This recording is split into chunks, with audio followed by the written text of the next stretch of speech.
Bonjour à tous, ravi de vous retrouver dans Smart Job, votre rendez-vous emploi RH, management, débat, analyse, expertise et vos rubriques habituelles évidemment. Bien dans son job, on s'intéresse aux managers. Oui, on parle beaucoup d'eux, coach, psy, coach ou les deux à la fois. On en parle dans quelques instants avec Adeline Segaud, senior behavioral scientist France chez Coach Hub. Elle est experte en sciences du comportement en français dans le texte. Le cercle RH, notre débat. Des défaillances en masse dans les TPE, les PME, on reviendra sur ces chiffres, ils sont alarmants, portés notamment par la CPME. On accueillera Philippe Coy, il est le porte-parole de la CPME, justement en charge du petit commerce, et puis Thierry Millon, directeur des études chez Altares, avec une étude à la fois sectorielle et géographique de la situation de nos PME en France et de leurs défaillances. Ce sera le thème de notre débat. Et on terminera notre émission avec Fenêtre sur l'emploi, les managers, tiens, encore face aux transitions. On accueillera Sylvane Casademont, elle est directrice honoraire à l'Est, administratrice de l'Institut de la sociodynamique. On fera le point justement sur la transition de ces managers. Voilà le programme. Tout de suite, c'est bien dans son job.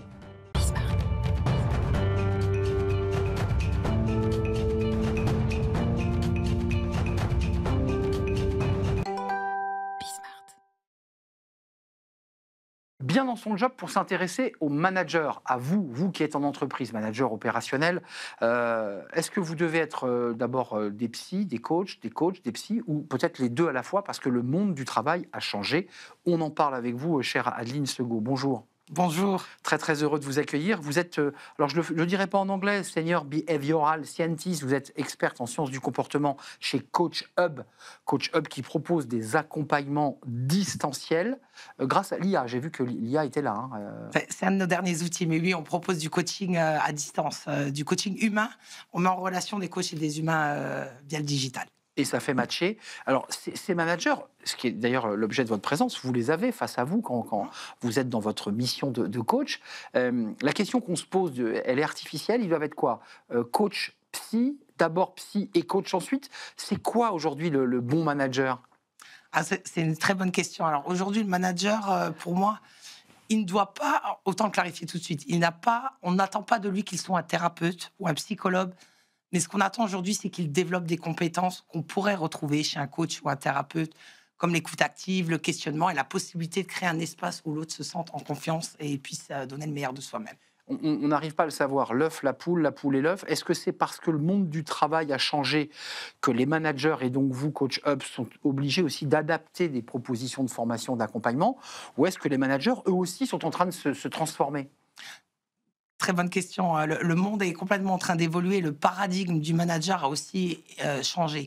Là, on attendait le manager pour délivrer de la performance pour l'entreprise, de créer de la valeur pour l'organisation. Aujourd'hui, on attend aussi de lui qu'il puisse créer cette sécurité psychologique et être un traducteur un petit peu des émotions. Mais dans l'intimité de la rencontre que vous avez avec eux, qu'est-ce qu'ils vous disent ? Est-ce que c'est compliqué pour eux ? J'ai le sentiment d'ailleurs que ces managers ne sont pas outillés pour mener ces missions de coach. Et c'est tout le challenge aujourd'hui. C'est qu'aujourd'hui, on va demander à un manager de manager une équipe, de gérer de l'humain, parce que c'est ça aussi aujourd'hui. On ne manage plus seulement des process, on manage des humains. Donc, on va demander au manager, on va le lancer dans le grand bain et on ne va pas forcément l'outiller ou le former à ça, à l'intelligence émotionnelle, à la psychologie. Mais en même temps, je fais quelques années, voire quelques décennies que je fais ce métier. Des managers dans les années 90, il y en avait déjà. Et je me dis quand même qu'ils devaient eux aussi avoir un peu leur petite technique de psychologie pour adapter. Qu'est-ce qu'ils doivent faire de plus que ce qu'ils faisaient dans les années 90 ou 2000 ? Je pense qu'aujourd'hui, les gens, il y a eu un changement aussi dans le monde du travail. On l'a vu avec le télétravail, par exemple, où les gens sont de plus en plus à la quête de sens. Et on le voit d'autant plus chez les nouvelles générations. Il ne suffit pas juste d'arriver et de performer dans son travail. On veut se sentir écouté, compris. On veut de la bienveillance, on veut sentir qu'on peut donner le meilleur de soi-même dans le meilleur environnement possible. Donc ça veut dire quand même quelqu'un, et on l'a vu à travers des émissions de Smart Job, où le manager, en fait, il est entre deux cymbales. Il doit à la fois être hyper à l'écoute, très calme, très dans l'écoute, l'assertivité, tous ces nouveaux mots. Et puis en même temps, il a quand même au-dessus une direction qui lui demande de créer de la valeur et de la richesse. Donc c'est quand même complexe, sa situation. Et oui, ça crée une double. On lui demande en fait de porter la double casquette. C'est trouver pour le manager en fait, c'est trouver cet équilibre entre les deux, entre justement continuer à délivrer de la performance pour l'entreprise, mais aussi s'assurer que ses collaborateurs, ses collègues puissent délivrer dans les meilleures conditions possibles. En préparant l'émission, j'ai vu Adeline que Coach Hub et probablement vous d'ailleurs vous disiez, mais il faut en finir avec cette notion de soft skills. C'est fini, on jette à la poubelle ce mot qu'on utilise tous, d'ailleurs, les soft skills, à la différence des hard skills, qui sont les métiers, le dur, un travail, un apprentissage métier. Soft skills, qui étaient plutôt les sciences du comportement. Vous dites, c'est pas le bon mot. Alors moi j'ai envie un peu de challenger cette notion de soft skills, de les appeler des power skills. Parce que pour moi, aujourd'hui, c'est des power skills. La résilience, la capacité de gérer ses émotions, gérer son stress aussi, de pouvoir écouter, questionner, faire des feedbacks constructifs, ça s'apprend, ça se développe. Et pour moi, aujourd'hui, c'est même la clé de la performance collective. Soft skills donne le sentiment que tout ça est un peu à l'extérieur, qu'on est presque dans du gadget. Vous dites, c'est l'inverse. Power skills, c'est le cœur du réacteur.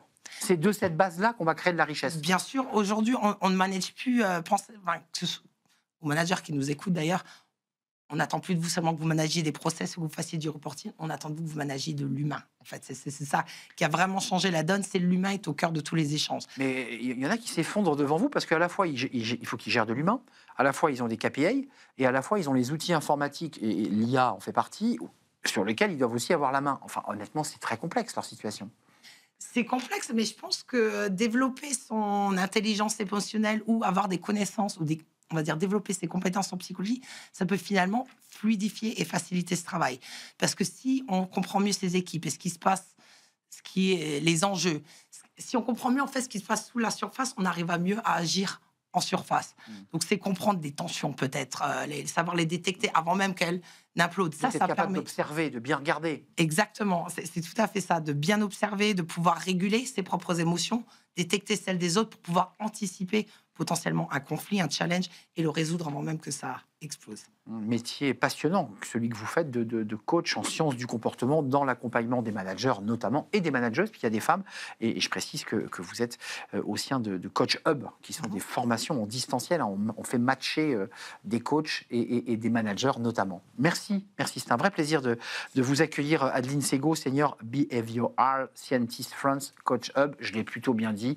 Merci. C'est un vrai plaisir de vous accueillir. On tourne une page, c'est notre débat, c'est le cercle RH, et on s'intéresse alors à un sujet de préoccupation à la fois économique et j'ai envie de dire politique dans le cadre de cet examen du projet de loi de finances 2025. La situation de nos TPE, les défaillances d'entreprises, celles qui vont mettre la clé sous la porte, des défaillances qui progressent. On en parle avec mes invités, je les accueille, c'est le cercle RH.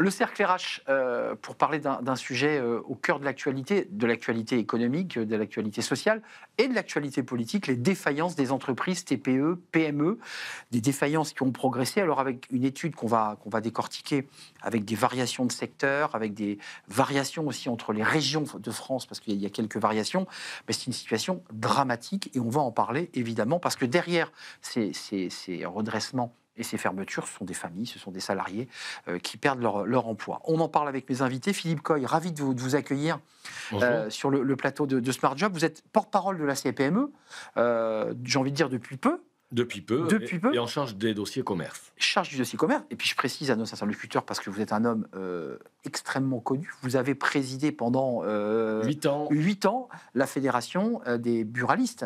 Des 23 000 buralistes de France. C'est-à-dire un métier à temps plein au contact du petit commerce, du commerce de proximité. Et des difficultés. Et qui eux aussi ont des difficultés, on y reviendra, j'en suis sûr. Et avec nous Thierry Millon, ravi de vous accueillir, cher Thierry, directeur des études chez Altares, qui est une bien belle entreprise, et qui a fait une étude extrêmement détaillée sur les défaillances TPE, PME. D'abord, quelques mots sur les chiffres, parce qu'on a une progression des défaillances, ça vous nous le confirmez. Oui, alors nous essayons de faire le point très régulièrement pour l'ensemble de l'écosystème, donc très régulièrement, c'est tous les trimestres, et les chiffres sont pas bons. Ça, c'est très clair. Les chiffres, ils sont pas bons, mais dans le même temps, ils ne sont pas inattendus non plus, malheureusement. Donc, depuis, pour être un peu plus positif, depuis le début de l'année, on est sur un plateau d'environ 68 000. C'est évidemment un record. Jamais on a eu autant. Le point de tension, le point d'alerte, c'est que pour faire donc nos prévisions. Très sincèrement, je me suis trompé sur le mois de septembre, que je n'avais pas attendu aussi sévère. Exact. Nous avons... Vous le dites dans l'étude. Oui, j'étais plutôt parti vraiment sur un +2, +3. Si ça a bien commencé en juillet et août... On est à +5 ? Et on est au global à +5, après en septembre à +8. Et il y a longtemps qu'on n'avait pas vu une tendance aussi forte sur un mois. Philippe Coy, 14 371, ça c'est votre étude défaillance d'entreprise au 3e trimestre 2025, donc +5,2, avec l'étonnement sur le mois de septembre. Porte-parole de la CPME. Vous êtes au contact de toutes ces entreprises. J'évoquais les buralistes, mais il y a bien sûr tous les commerces de proximité, les commerces de bouche, on y reviendra. Qu'est-ce qui se passe? Comment vous l'expliquez? Je crois que ce que nous vivons depuis maintenant pratiquement plus de 12 mois, 4 gouvernements en très peu de temps, une crainte de l'avenir. Tout simplement, ça se traduit par la consommation, l'investissement. Il y a un vrai marasme. Je crois qu'il ne faut pas se cacher derrière cette réalité. Vous le disiez très justement, les chiffres sont têtus, ils le démontrent, ils s'amplifient malheureusement trimestre après trimestre. Et ce mois de septembre a mis tout le monde devant le fait accompli d'une décroissance, d'une perte de confiance avec les rebonds politiques que l'on connaît. Donc c'est une vraie inquiétude parce que l'économie a besoin de stabilité, l'économie a besoin de visibilité. C'est tout ce que l'on ne peut pas retrouver aujourd'hui dans notre quotidien. Porte-parole de la CPME en charge, notamment en tant que vice-président du commerce, est-ce que vous dites au gouvernement, parce que c'est l'occasion d'être sur un plateau de télé et de pouvoir parler à ceux qui vont voter le projet de loi de finances dans ce grand débat à l'Assemblée nationale, on entend que les entreprises du CAC 40, pour la plupart, ne paieraient que 19% d'impôts, pendant que les TPE, les PME, elles, j'allais dire, payent plein pot. Est-ce que ça aussi, vous portez cet argument? Et bien évidemment, parce que d'abord, excusez-moi de le dire, même si on est sur un média, l'économie en France, ce n'est pas que le CAC 40. C'est avant tout l'économie de proximité, celle qui fait le lien social, celle qui fait l'emploi de proximité, celle qui fait la vie dans les territoires. C'est d'ailleurs pour ça que nous sommes présents depuis ce matin au Salon des maires, pour expliquer le bienfait d'une économie solide dans un territoire, dans une économie concertée avec les élus. Et quand je vois, excusez-moi, je le dis avec mes mots, le spectacle que nous offre l'Assemblée nationale et la scène politique globalement, ce n'est pas rassurant. Alors que nous avons besoin aujourd'hui, d'abord, d'alléger le coût du travail, d'alléger la vie des entreprises. Je rappelle que la France a une contribution la plus élevée de l'Union européenne qui enlève bien évidemment de la compétitivité à nos entreprises, quel qu'en soit l'univers, mais bien évidemment aussi la perte de confiance dans la consommation. Ce n'est pas pour rien qu'aujourd'hui l'épargne atteint, elle, un sommet record. Quand vous épargnez, c'est que vous n'êtes pas confiant en l'avenir. Tout de même, sur votre étude Altares, on découvre quand même que ce sont les micro-entreprises de moins de 3 salariés qui sont les plus impactées, donc les toutes petites boîtes. Et puis on découvre que, alors c'est intéressant, on fera le point sur la partie géographique, parce que j'ai découvert la région que j'aime, la région centre, qui n'est pas la région paloise, est très très impactée, on y reviendra, mais quand même, le commerce de bouche, ça fonctionne. Et vous rajoutez dans votre étude, je trouve ça très intéressant, sauvé par la restauration rapide. Enfin, c'est hallucinant. C'est-à-dire qu'on n'est plus dans du petit commerce de proximité où on a le petit restaurateur qui vous fait le plat à 15 €. On parle bien des grandes majors de la fast-food. Alors, il y a effectivement les grands majors de la fast-food, pas que. Il y a quand même des food trucks un peu de partout aujourd'hui. D'accord. Mais le fait est quand même que ça traduit le fait que nous avons, dans la restauration en particulier, une situation qui reste dramatique sur les restaurateurs traditionnels, assis. Et puis, à l'inverse, sur la restauration rapide, nous avons une dynamique qui est assez, là aussi, inattendue, parce qu'il y a beaucoup de créations, beaucoup d'acteurs qui arrivent, qui rentrent, qui ferment. Voilà, on voit bien, ceci étant, qu'il y a des répercussions sur la faiblesse de la consommation, parce que dans le même temps, il y a une activité qui est très connecte. Vous parlez de 52 000 emplois, je précise, Philippe Coy, 52 000 emplois menacés. C'est-à-dire qu'au-delà du chef d'entreprise qui a sa petite entreprise, il y a derrière 52 000 emplois. Est-ce que vous avez le sentiment que le gouvernement a fait des propositions lors du projet de loi de finances que vous suivez, qui soient à la hauteur de cet enjeu? 52 000 emplois, c'est pas rien. C'est des emplois, là, directs, menacés directement. Je ne le pense pas. En tous les cas, les débats ne sont pas clos. En tous les cas, les mesures annoncées et ces débats auquel on observe beaucoup d'inégalités ne rassure pas les chefs d'entreprise. Et vous faites bien de citer ce chiffre de 52 000 emplois parce que ce sont des emplois fragmentés. Bien évidemment, ça touche l'opinion publique, ça touche l'opinion politique quand on parle de 500, 600, des plans de masse de licenciement. Tandis que là, c'est perlé, c'est un emploi par-ci, un emploi par-là, mais ça fait derrière des drames humains. Et c'est aujourd'hui un vrai sujet de préoccupation. Vous faisiez allusion aux évolutions de la restauration. Je crois qu'il y a un enseignement majeur derrière cela. C'est les situations que l'on connaît post-Covid, le changement de comportement de la société, le changement de la consommation. Ces derniers jours, il y a eu beaucoup de débats, il y en a encore d'ailleurs sur les plateformes chinoises, qui prouvent bien qu'il y a des changements dans la relation à l'achat, à l'acquisition. Et au prix, si je peux me permettre. Et au prix. Mais on voit bien aussi que la restauration subit les mêmes difficultés. C'est qu'on n'a plus le plaisir d'aller au restaurant, faire la pause méridienne ou le repas. On va s'alimenter de façon souvent nomade sur des restaurations rapides, ce qui porte un sacré coup à la restauration traditionnelle. Et la saison estivale n'a pas échappé à la règle. Ouais. Les restaurateurs traditionnels, notamment tous les côtiers, les touristes mangeaient et partageaient des pizzas sur les plages, mangeaient des sandwichs, et les terrasses des restaurants traditionnels étaient vides. Mais quand même, et je ne sais pas, je ne veux pas vous faire sortir de votre zone de confort parce que vous êtes directeur d'études, mais il y a quand même l'enjeu des prix. C'est-à-dire qu'en fait, on voit aussi aujourd'hui que si le commerce est impacté et que si ces petites boîtes ferment, c'est qu'en fait, leurs prix sont trop élevés ou leur coût du travail est trop élevé. Je ne sais pas comment il faut regarder le sujet. C'est en particulier vrai sur la restauration assise, naturellement. Il demeure que pour le client, il y a un équilibre en rapport prix-valeur qui doit quand même être trouvé. Et aujourd'hui, le consommateur sur ce métier-là, d'autant qu'il y a des habitudes, vous l'avez souligné justement, qui ont été prises depuis la Covid, qui produisent un autre effet, c'est que nous avons désormais de la restauration du midi qui a été prise par les boulangers, par exemple, qui font beaucoup de... Qui prennent d'énormes parts de marché. Mais bien sûr. Et donc, forcément, c'est plus difficile. Un mot, Thierry, quand même sur la géographie, puisque je sais pas parce que je viens de cette belle région du centre, mais j'ai vu que la région centre était la région la plus impactée, je crois, avec une augmentation de plus de 22% de mémoire.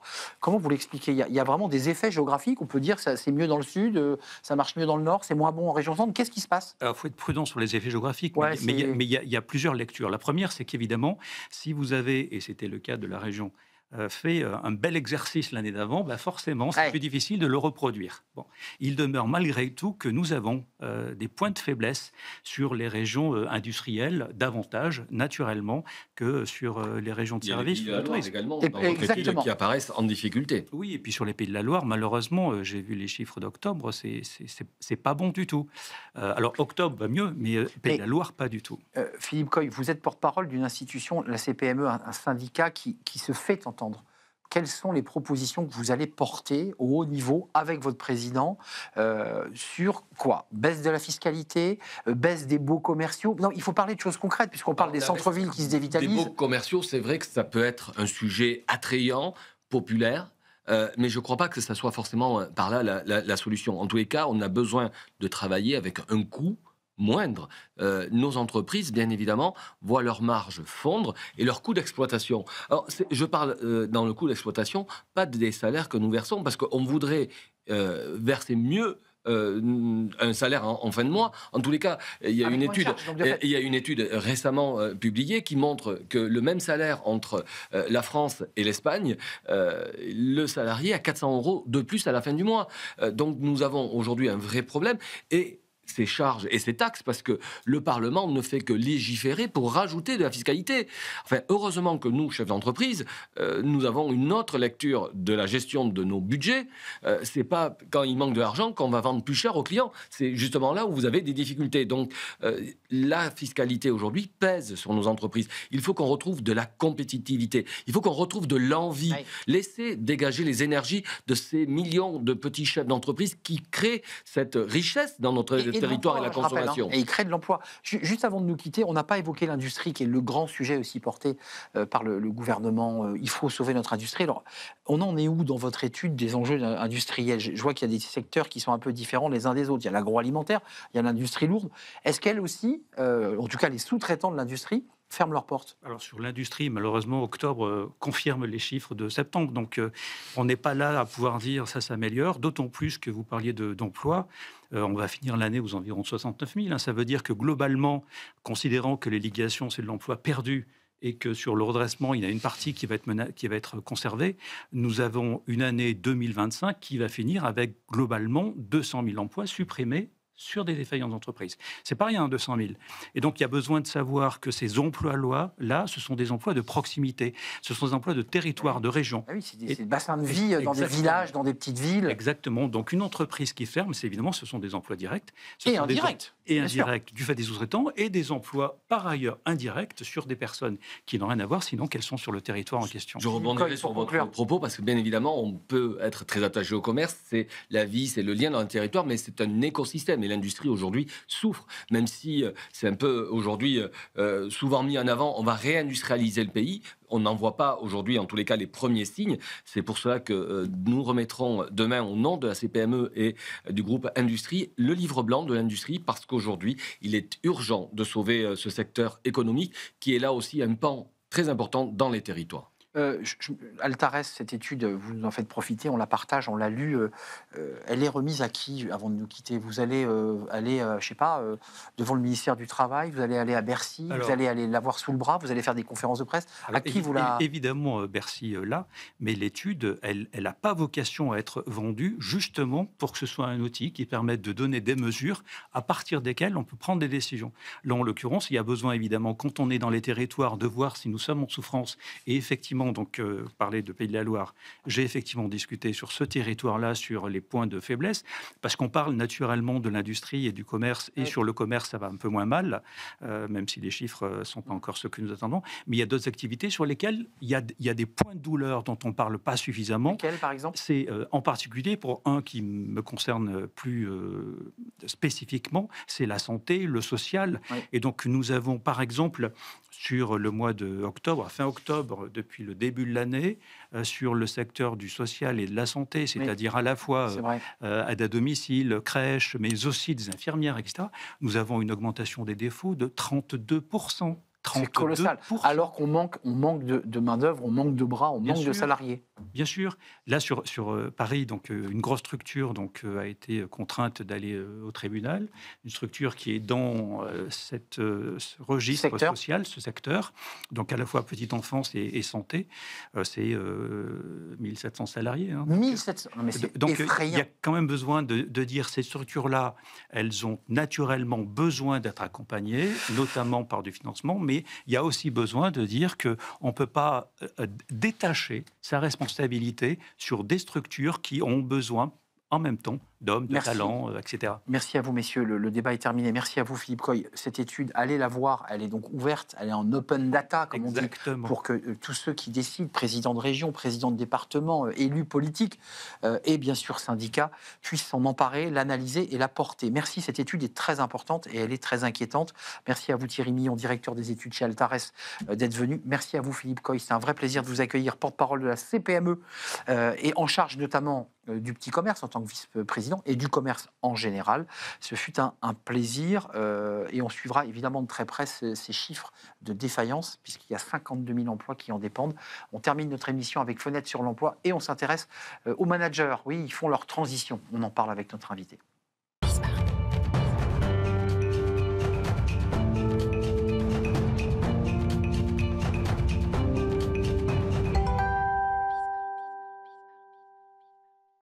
Fenêtre sur l'emploi. On termine. Est-ce que vous avez entendu parler de la sociodynamique ou de la sociodynamie? Peut-être pas. On va tout vous expliquer dans quelques instants et j'accueille justement Sylvane Casademont. Bonjour Sylvane. Bonjour. Ravi de vous accueillir. Vous êtes directrice honoraire de l'IHEST, de l'Institut des hautes études en sciences et en haute technologie. Mais on va parler avec vous parce que vous êtes administratrice de l'Institut de la sociodynamique. Alors, on s'est dit, tiens, la sociodynamique, qu'est-ce que c'est que donc? C'est quoi exactement cet institut de la sociodynamique? Alors, c'est un institut qui est issu de Bossard Consultants, qui a été racheté par Capgemini en 2000, et c'était l'approche managériale du cabinet Bossard. Et cette approche est une approche humaniste du management, L'idée est que la performance, elle vient des humains et que si les humains sont mobilisés, convaincus, eh bien alors ils seront plus performants. Alors c'est intéressant ce que vous nous dites parce que c'est un grand sujet autour des managers où on dit bah, écoutez, il ne faut pas qu'ils gèrent des tableaux Excel et des KPI, il faut qu'ils gèrent des humains et qu'ils soient au centre. On en a parlé au début de notre émission. Totalement. C'est exactement de ça dont il est question. On est absolument dans cette mouvance-là. Et l'intérêt de la sociodynamique, c'est aussi de voir quel est l'environnement d'une entreprise et pas seulement l'interne. La sociodynamique est en fait une dialectique entre les contraires. Synergie, antagonisme, dedans, dehors, un et multiple. Donc l'idée est que le mouvement naît de la conciliation ou de la non-conciliation avec des contraires. Pour reprendre le mot du Premier ministre, c'est une forme de compromis permanent, en fait, de manager. Alors, ça peut être un compromis, mais ça peut être aussi un consensus d'un côté, ou un dissensus et une négociation, ou une imposition aussi. On a plusieurs modèles. Ce qui est intéressant, c'est que le monde évolue à grande vitesse. On parle de l'IA, on parle de la transition écologique. C'est un des thèmes de la 5e édition, puisque tout au long de l'année, petit déjeuner, formation et moments de rencontre, de partage, j'imagine. Totalement, oui. 5e édition, baptisée, alors je trouve ça très très beau, c'est presque philosophique, lucidité, audace, créativité. C'est formidable. C'est formidable et c'est nécessaire. Lucidité dans une époque qui est compliqué pour les entreprises, pour les administrations aussi, en fait, et pour les managers en général. Et pour les êtres humains tout court. Et pour les êtres humains tout court. Mais c'est vrai que puisqu'on s'intéresse au management, l'idée est que le manager ne peut pas être comptable du contexte général et on ne peut pas faire porter aujourd'hui au manager toute la responsabilité de ce qui se passe. Et ça n'est pas que la faute du manager si les équipes sont moins motivées, ont moins envie d'entrer dans les entreprises, ont moins envie de travailler. Donc il faut aussi élargir l'approche et voir quel est le contexte général. Et c'est ça que nous essayons de faire dans le campus 2025 en étudiant en investiguant lucidement 3 transitions. La transition écologique, et Dieu sait si les entreprises sont en plein dedans et beaucoup plus qu'on ne le dit. La transition numérique, alors là, je n'ai pas besoin de commenter, l'IA. Et la transition géopolitique, je crois que ça se passe aussi de commentaires. Et je pense que le président des États-Unis, quand il change les règles commerciales, change assez directement les approches que l'on peut avoir du marché et de la manière de se positionner. Le message que vous envoyez à ceux qui sont présents et qui participent à cette 5e édition, ce sont quoi? Des managers? Ce sont des dirigeants? Vous partez du principe que la méthode Bossard doit d'abord irradier le plus haut sommet de l'entreprise. Comment vous voyez cela? Alors, partout. Partout. La sociodynamique, c'est aussi bien évidemment des dirigeants et une certaine hiérarchie top-down, mais c'est aussi de l'horizontal et du bottom-up. Donc, on est sur les 3. Donc, le mieux, c'est les hauts dirigeants, les managers de terrain, les chefs d'entreprise, les consultants, les coachs. Et qui anime? Est-ce qu'il y a des experts de la méthode Bossard? Est-ce que vous choisissez des thèmes? Comment vous faites? Alors, en quelques mots. Nous ouvrons au campus, c'est pour ça qu'on appelle ça un campus, nous ouvrons à des experts, des scientifiques, des managers, des professionnels, on croise les visions. Et cette année, sur les transitions, nous nous sommes dit qu'on ne pouvait pas analyser les transitions sans les chercheurs et sans les scientifiques, mais que si la science s'adresse au rationnel, à la compréhension rationnelle des choses, les transitions touchent aussi les émotions des gens et qu'il fallait les intégrer et pas les cacher et pas les mettre sous le boisseau. Et que pour cela, les artistes pouvaient nous servir. Et cette année, nous avons aussi des intervenants qui sont des danseurs, des musiciens, des écrivains, des plasticiens. Merci Sylvane Casademont, c'est passionnant la sociodynamique. Cette 5e édition, allez sur le site, où il y a un site internet évidemment pour découvrir, gérer ces animations, ces moments de réflexion très riches. Merci à vous, directrice honoraire de l'IHEST et surtout administratrice de l'Institut de la sociodynamique. Si je peux juste dire, inscrivez-vous encore, vous pouvez le faire jusqu'à samedi matin. Voilà, il reste de la place sur le site de l'Institut sociodynamique. Tout est dit, merci Sylvane, merci à vous, merci à toute l'équipe, merci à Charles, à la réalisation, merci à Paul Ausson et merci à Nicolas Juchat, évidemment. Merci à vous pour votre fidélité. Je vous dis à très très bientôt. Bye bye.